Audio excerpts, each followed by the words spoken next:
ने कसो घी दिए अपन युद्ध में जामा, इनकी तो सेना छोटी ने अपनी सेना मोटी, एक बाद में गाजर मूली की तरह काटे। पता करो ये क्या करते हैं। तो मैंने तो पहले ही बोल दिया कि जयचंद तो हर समाज में, हर परिवार में, हिंदुस्तान में जयचंद अभी भी है। वो जयचंद आए और जाकर उन मुगलों से कहा कि राजपूत सरदार की ताकत नहीं है कि गाजर मूली की तरह काट ले। इनकी असली शक्ति है वो इनकी मात्र शक्ति है, वो रानी है।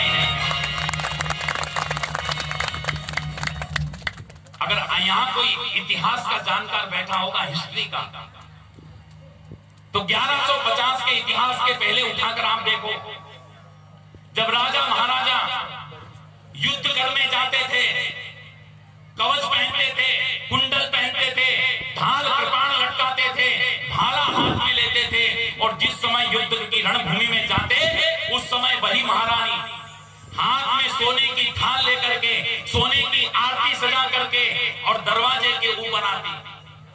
वो राजा रानी के सामने खड़ा रहता, रानी उसको विजयश्री का तिलक लगाती और कहती, राजा आप विजय प्राप्त हो। उस समय वो राजा उस रानी के चरण स्पर्श करता। वो राजा उस रानी के, उसकी धर्मपत्नी थी, पर वहां पर वो उसके पांव छूता था। उसको दृष्टि ये रहती कि आज मेरे सामने ये मेरी धर्मपत्नी नहीं, साक्षात रणचंडी मुझे आशीर्वाद दे रही है कि रणचंडी ये काल का मुझे आशीर्वाद। और महारानी जब कहती विजयी भव, अरे फिर तो रोम रोम में खून बहता, गाजर मूली की तरह काटा। इन मुगलों ने कहा कि अच्छा ये है, बस इनको पर्दे में रखो। अब जैसे ही ये घूंघट प्रथा लागू हुई और सब राजा महाराजा रजवाड़े सब इनके गुलाम हो गए, धीरे धीरे सब खत्म। दूसरा, फिर इस हिंदुस्तान में यही मुगल लाए सती प्रथा। सती प्रथा पुराने लोग जानते हैं, नए लोग, नई पीढ़ी नहीं जानते।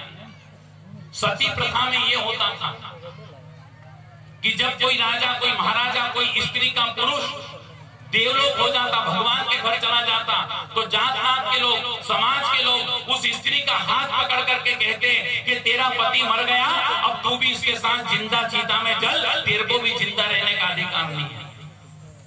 जिंदा चीता में जलाया जाता। यह क्रम 1800 ईस्वी तक चला और 1800 ईस्वी में इस हिंदुस्तान में दो संत हुए, समाज सुधारक संत। उन समाज सुधारक संतों में पश्चिम बंगाल के दो संत हुए, एक तो राजा राम मोहन राय और दूसरे डॉक्टर गोविंद रानाडे। राजा राम मोहन राय और डॉक्टर गोविंद रानाडे, इन दोनों ने पूरे हिंदुस्तान की यात्रा करी और गांव-गांव जाकर के, शहर-शहर जाकर के हिंदुस्तान से इन दोनों कुरीतियों का अंत करने के लिए प्रयास किया।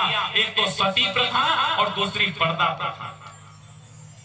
तो श्रद्धालु भक्तजनों, सती प्रथा का तो आज अंत हो गया, पर पर्दा प्रथा आज भी लागू है।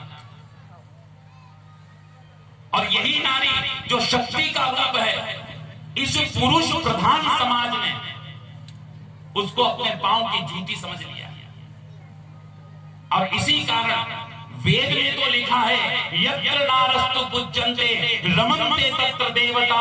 जहां पर नारी का सम्मान होता है वहां पर देवता रमण करते हैं। भगवान की नारी का सम्मान जहां है, संस्कृति का उत्थान। श्रद्धालु भक्तजन, समस्या वहीं पर आ गई।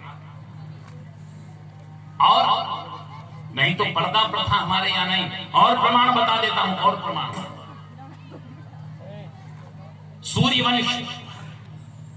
सूर्यवंश की क्षत्रायणी, सूर्यवंश की कुलवधू, महाराज दशरथ की पुत्रवधू, मर्यादा पुरुषोत्तम श्री रामचंद्र जी की अर्धांगिनी, जगत जननी जानकी जब रावण के द्वारा हरण करके अशोक वाटिका में विराजमान की गई और रावण जब बात करने आया तो माता जानकी ने घूंघट नहीं निकाला रावण का। क्या किया? अगर मानस के कोई विद्वान यहां पर बैठे होंगे रामायण को पढ़ने वाले, तो रामचरितमानस के पंचम सोपान सुंदरकांड के अंदर ये चौपाई बड़े सुंदर भाव लेकर लिखी।